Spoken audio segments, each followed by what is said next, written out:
warahmatullahi wabarakatuh. Waalaikumsalam warahmatullahi wabarakatuh.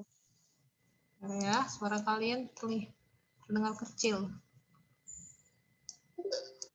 Oke, ya. Selamat pagi semuanya. Puji syukur kepada Allah Subhanahu Wa Taala. Berkat rahmat dan hidayahnya kita bisa bertemu kembali, mengadakan pembelajaran kembali. Ya, hari ini kita hanya review materi ya nak ya, review materi karena hari ini kita akan mengadakan ulangan harian. Nanti kalian tinggal lihat saja soal ulangan kita di psikologi. Jadi kita hanya review materi dari pertemuan yang minggu lalu. Ya, baik saya share terlebih dahulu ya PPT-nya.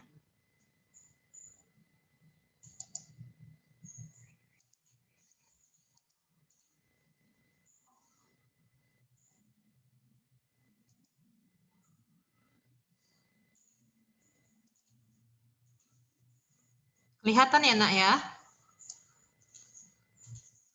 Kelihatan ya? Zaini? Salwa? Kelihatan, Ma'am. Oke, ya. Ya saya yakin sebenarnya kalian sudah paham dengan materi ini ya, karena semalam sudah saya jelaskan ya. Apalagi ini sebenarnya saya sudah upload 2 minggu yang lalu karena saya yang tidak masuk itu ya nak ya. Jadi saya yakin, tapi untuk pengulangan kembali, makanya kita akan adakan review tentang materi integrasi nasional. Ya, sebelumnya siapa yang mau kasih pendapat? Apa itu integrasi nasional? Yang sudah kita pelajari, nak? Zeni, Salwa? Bersatunya. Apa? Bersatunya apa, nak? Nggak apa-apa, enggak. Bangsa yang Kalau salah nggak terdapat masalah. Apa? Ulangi sekali lagi.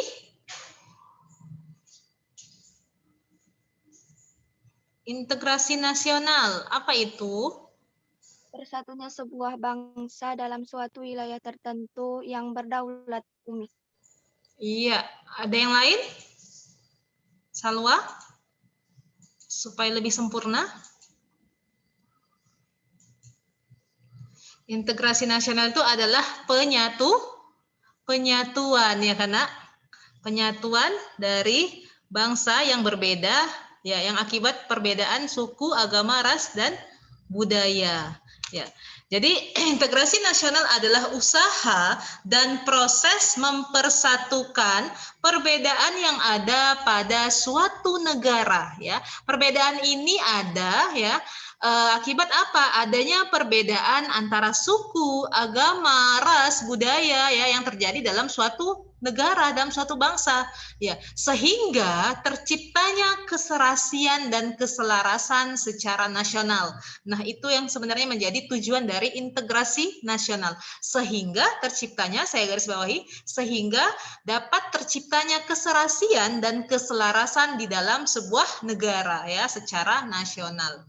Ya, seperti yang kita ketahui karena Indonesia ini merupakan negara yang memiliki keanekaragaman ya, bukan hanya dari segi hayati ya, bukan hanya flora dan faunanya, tetapi bangsanya juga sangat beraneka ragam, baik dalam suku kita ya, karena Batak saja kita sudah banyak ya, Batak Toba, Batak Mandailing, ada Batak Karo ya, dari suku, dari agama juga kita memiliki 6 agama yang kita yakini, dan itu juga lain dari kepercayaan, aliran kepercayaan. Kita punya agama, suku ya, ras juga berbeda. Nah, itu perbedaan itulah yang tentunya dari perbedaan itu kita juga memiliki sikap-sikap ataupun pandangan yang berbeda. Nah, jadi adanya integrasi nasional ini adalah usaha untuk menyatukan itu, ya. Nah, di satu sisi lain ya, integrasi nasional ini juga membawa dampak positif bagi bangsa kita. Nah, apa dampak positifnya kira-kira, nak? Kira-kiranya apa dampak positif dari integrasi? Banyak nih keanekaragaman, dampak positifnya apa ya? Dampak positif dari keanekaragaman itu. Ada yang mau kasih pendapat? Zeni, Salwa? Ini aja ya, karena ini aja yang melihat ini. Jadi kalian aja yang dipanggil ini. Oh, ini ada Aisyah, Anggun, Mukti, silahkan. Apa dampaknya, Nak? Kalau salah nggak masalah, jangan takut salah. Namanya juga kalau pelajaran IPS kan biasa ya kan minta pendapat. Nggak mutlak dia jawabannya. Kira-kira apa ya? Terciptanya persatuan dan kesatuan, Mim. Ya, dampak dari keanekaragaman itu apa, Nak? Terciptanya persatuan dan kesatuan, Mim. Iya, terciptanya persatuan dan kesatuan. Iya, jadi terima kasih. Siapa yang jawab tuh? Mukti. Iya, Mim. Iya, oke. Thank you Mukti. Terima kasih. Ya, jadi Nak, dampak positif dari integrasi nasional ini ya, apa namanya? Dari adanya keanekaragaman itu ya. Jadi itu bisa membawa dampak kesejahteraan bagi bangsa kita. Kenapa? Ya karena adanya lihat dari budaya. Kita punya banyak budaya. Ya kesejahteraannya dari mana, Mi? Ya, kesejahteraannya kalau bangsa Indonesia bisa mengeksplorasi budayanya ya dengan adanya pagelaran, dengan apa namanya pertunjukan, itu bisa mengundang para wisatawan datang ke Indonesia. Ya, banyak tidak, Nak? Para wisatawan asing ya dari luar negeri yang datang ke Indonesia, misalnya ke Bali, banyak enggak yang dia khusus mau belajar budaya misalnya? Ada tidak? Akademi. Ada ya. Otomatis jika banyak datang wisatawan asing ke dari luar ke Indonesia akan membawa dampak positif, yaitu apa? Pemasukan juga untuk negara kita ya kan? Otomatis kas negara kita akan bertambah dari pendapatan pariwisata itu ya. Ya, itu kira-kira. Tapi juga akan berdampak negatif ya. Negatif kenapa? Itu tadi. Karena adanya perbedaan itu tadi membuat pola pikir, cara pandang setiap manusia itu ya, karena dari budayanya, dari suku yang berbeda, dari agama apalagi, itu membuat bisa terjadinya konflik. Kita tahu banyak konflik yang diawali dari agama misalnya ya.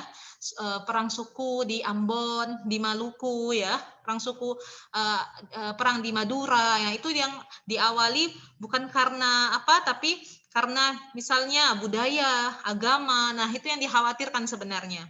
Ya, jadi adanya integrasi nasional ini, adanya usaha ataupun proses penyatuan ini tadi, ini dimaksudkan agar tujuan bangsa Indonesia kita ini bisa bersatu. Ya, dengan cara apa? Nah, dengan ini tadi ya, diberikan materi-materi pembelajaran seperti ini dari dasar, dari kalian generasi muda. Nah, itu dia. Oke, kita lanjut. Nah, jadi ada faktor-faktor pendorong integrasi nasional ya. Faktor sebagai berikut. Faktornya adalah adanya sejarah yang menimbulkan rasa senasib dan seperjuangan. Nah, kita tahu kita negara yang pernah dijajah oleh dua bangsa, yaitu Belanda dan Jepang ya, karena nah, jadi bangsa Indonesia ini adalah menjadi faktor pendorong. Kenapa? Karena merasa senasib dan seperjuangan sama-sama sebagai bangsa yang pernah dijajah ya dalam suatu negara yang sama. Yang kedua adalah keinginan untuk bersatu di kalangan bangsa Indonesia.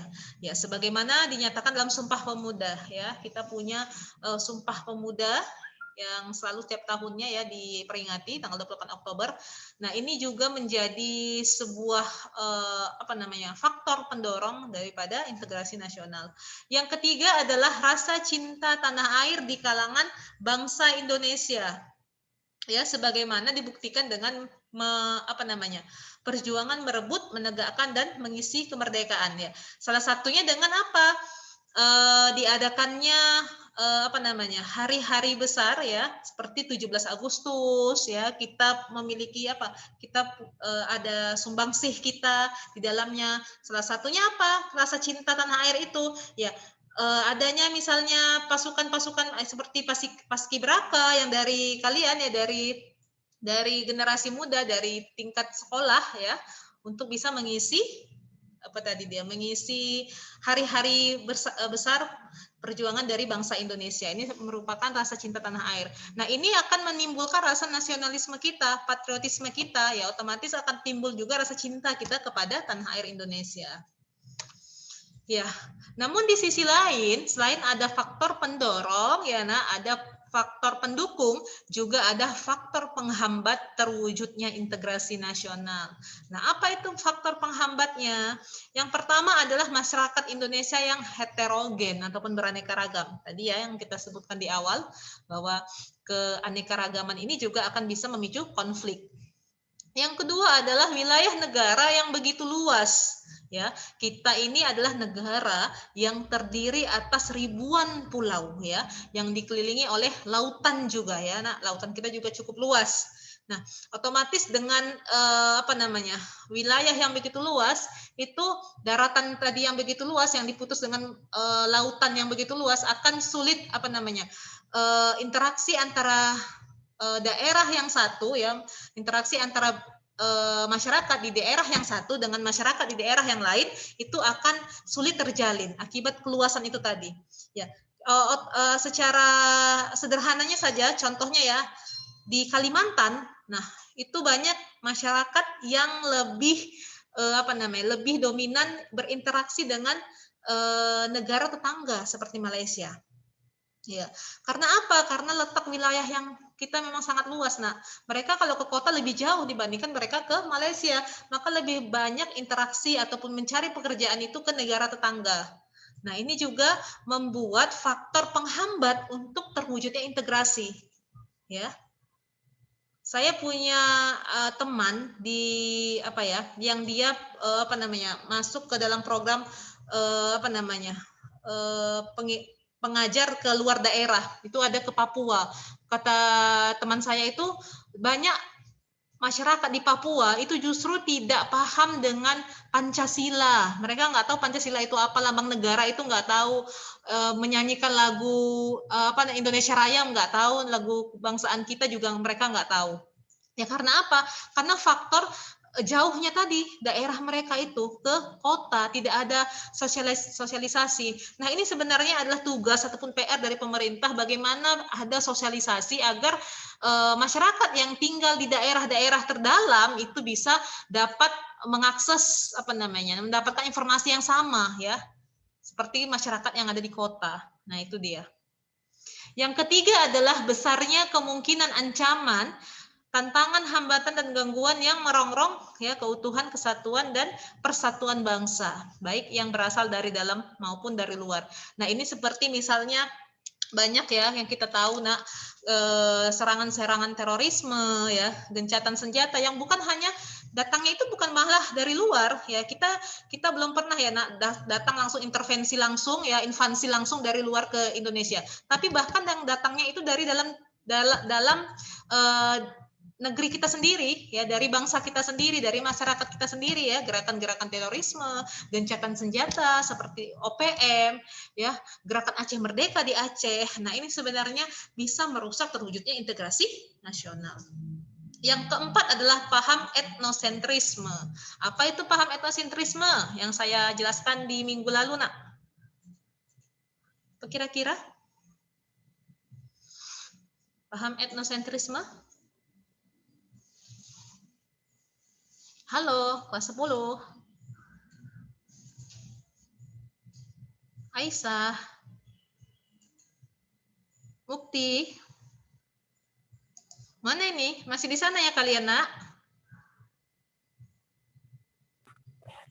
Masih, Umi. Masih. Ayo, silahkan. Apa etnosentrisme? Nggak ingat? Penilaian terhadap kebudayaan orang lain atas dasar kebudayaan sendiri, Mi. Apa? Mulai ini dia menyenggol apa, Nak? Ulangi sekali lagi. Paham etnosentrisme.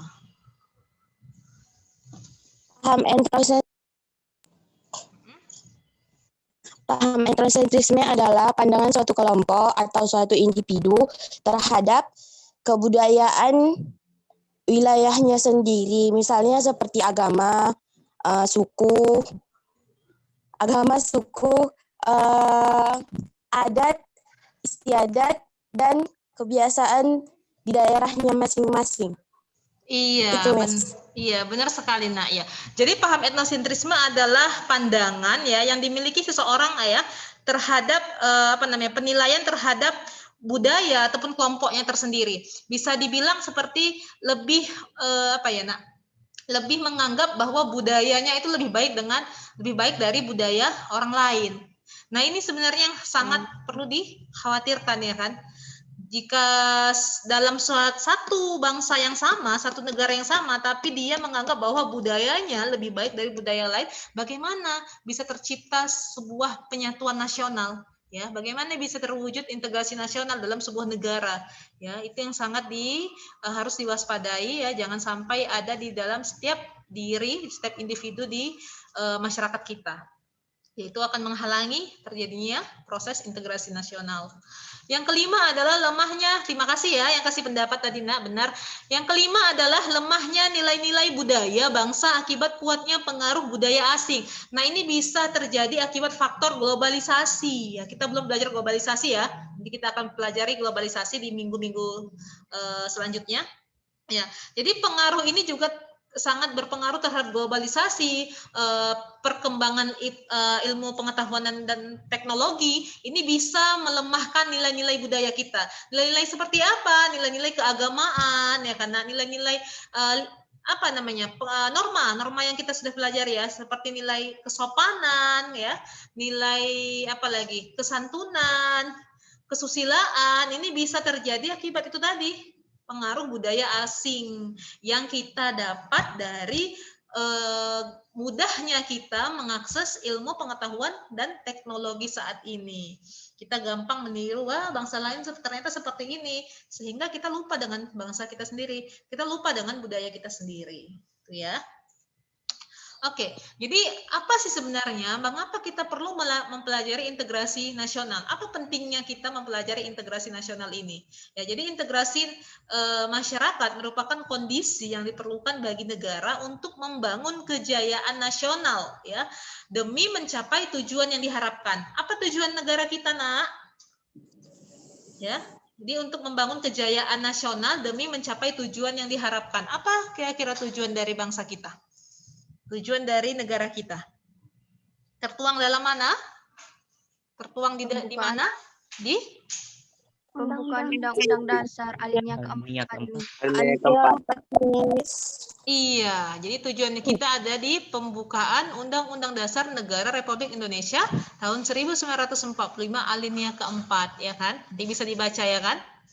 Ya, untuk melindungi segenap bangsa Indonesia dan seluruh tumpah darah Indonesia ya kan, dan selanjutnya bisa itu ya. Jadi sebenarnya itu tujuannya agar adanya integrasi nasional ini adalah untuk apa namanya, bertujuan untuk ketika sudah adanya penyatuan dari bangsa Indonesia ya, jadi tidak mementingkan lagi yang namanya suku, agama, budaya ya, maka akan tercapainya lah tujuan dari bangsa Indonesia, tujuan nasional kita. Ya, jadi tidak ada lagi konflik, tidak ada lagi pergaduhan di tengah-tengah masyarakat kita. Oke.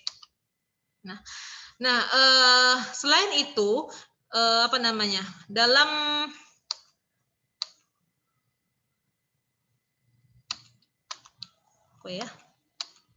sebenarnya. Oke, selain itu pentingnya kita mempelajari integrasi nasional itu perlu dicapai dengan adanya sebuah rasa ini tadi, pluralitas di Indonesia ya. Pluralitas itu adalah suatu kebinekaan ataupun keragaman dan kemajemukan. Ya. Dalam bahasa Indonesia bisa diartikan sebagai paham yang menunjukkan adanya kemajemukan. Ya, ini mengacu kepada kenyataan bahwa di dalam hidup kita ini tidak hanya menghadapi sesuatu yang tunggal, tapi kita memiliki kemajemukan dalam sebuah negara kita. Ya, selain pluralitas juga perlu kita apa namanya? Ini bisa dibaca ulang aja ya, Nak. Juga bisa meredam adanya apa? Potensi konflik dalam masyarakat Indonesia. Ya. Seperti konflik akibat suku, agama, budaya, ras, ya, yang bisa terjadi di tanah air kita. Oke, ini dia. Jadi potensi konflik itu bisa terjadi akibat dua faktor ya, faktor horizontal dan faktor vertikal ya. Yaitu yang pertama, kalau horizontal itu berarti berdasarkan etnis, bahasa daerah, ya, adat istiadat dan agama dan budaya. Nah, kalau faktor vertikal itu ada penghasilan ataupun ekonomi dari sebuah bangsa, pendidikan, ya, pemukiman, ya, dan pekerjaannya lebih ke dampak sosial umumnya ya. Kok ini lebih kepada spesifik dari masyarakatnya, ya, adat istiadat agama lebih ke spesifik dari latar belakang dari masyarakat kita. Nah, penyebab konflik secara umum juga bisa terjadi akibat apa? Adanya perbedaan individu yang meliputi perbedaan pendirian perasaan, perbedaan latar belakang kebudayaan, perbedaan kepentingan ya antara individu yang satu dengan individu yang lain ataupun kelompok yang satu dengan kelompok yang lain. Ya, adanya perubahan-perubahan nilai yang cepat. Nah, ini juga terjadi akibat faktor globalisasi tadi ya dan iptek itu. Ya.